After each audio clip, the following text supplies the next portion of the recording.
Dans l'espèce humaine, la sexualité a acquis une dimension de plus que celle d'une simple reproduction, qui est celle de l'amour, des sentiments. À quoi s'ajoute une autre caractéristique, celle de pouvoir pratiquer cet acte d'amour pour le plaisir, sans nécessairement avoir pour but de perpétuer l'espèce.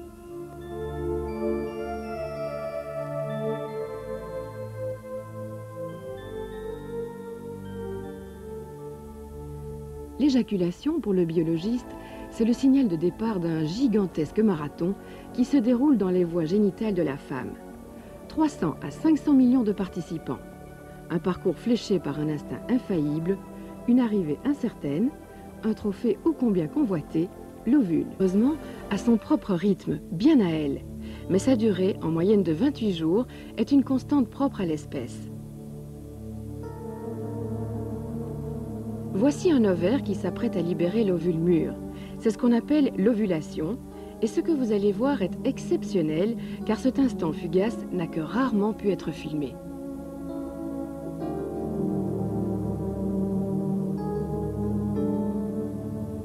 En fait, l'ovule ne sort pas seul.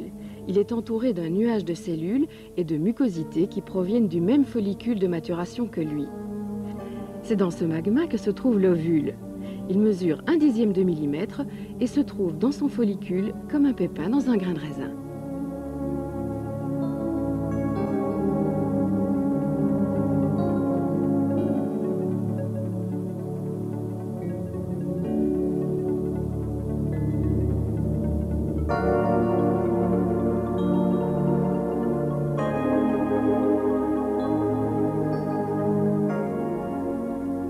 Pour mieux voir, reprenons le processus au ralenti.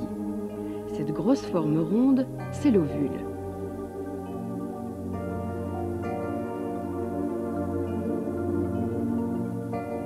Ces quelques instants de liberté ne durent pas bien longtemps. L'ovule est aussitôt capté par les franges de la trompe utérine pour commencer sa progression vers l'utérus.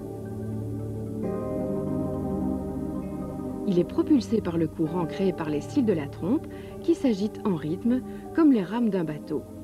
En plus, la trompe elle-même se contracte pour faire avancer son précieux contenu. Ce périple dure plusieurs heures, mais il peut se produire à mi-chemin une bien merveilleuse chose, la fécondation. C'est en général ici que cela se passe, dans cette zone élargie de la trompe qu'on appelle l'ampoule. Si l'ovule est éphémère, le spermatozoïde, lui, peut survivre 2 ou 3 jours dans la muqueuse qui tapisse l'utérus sans que cela n'altère ses capacités de fécondation.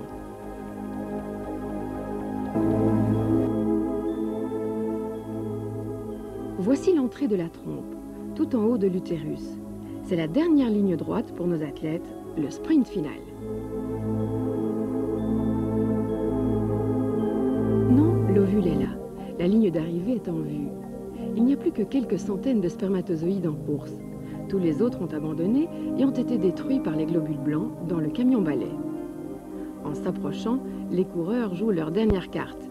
Ils répandent des enzymes qui les aident à se frayer un passage entre les cellules de la couronne de l'ovaire. Puis, épreuve ultime, ils doivent montrer patte blanche, donner le mot de passe antigénique, prouvant qu'ils appartiennent bien à la même espèce.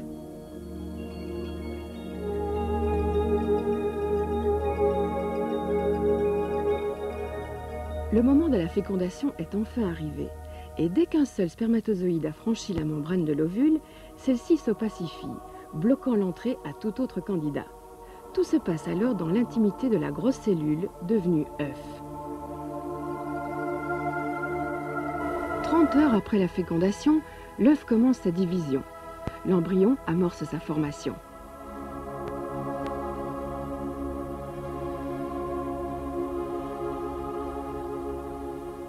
À 40 heures, il est au stade de 4 cellules.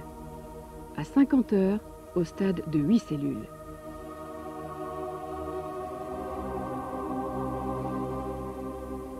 La division, ensuite, va s'accélérer constamment.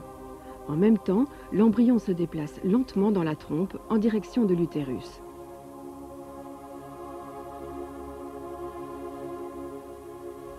Trois jours après la fécondation, l'embryon ressemble à une petite mûre. On l'appelle morula. C'est alors qu'il passe de la trompe dans l'utérus. Vers le 6e jour, l'embryon cesse d'être libre. Il creuse son nid dans la paroi de l'utérus. C'est là qu'il passera les 9 mois à venir. La muqueuse utérine, de son côté, s'est faite douce, épaisse et spongieuse pour accueillir l'embryon. On va alors assister à un des phénomènes les plus fantastiques jamais vus. La création, à partir de quelques cellules indifférenciées, d'un être humain entier.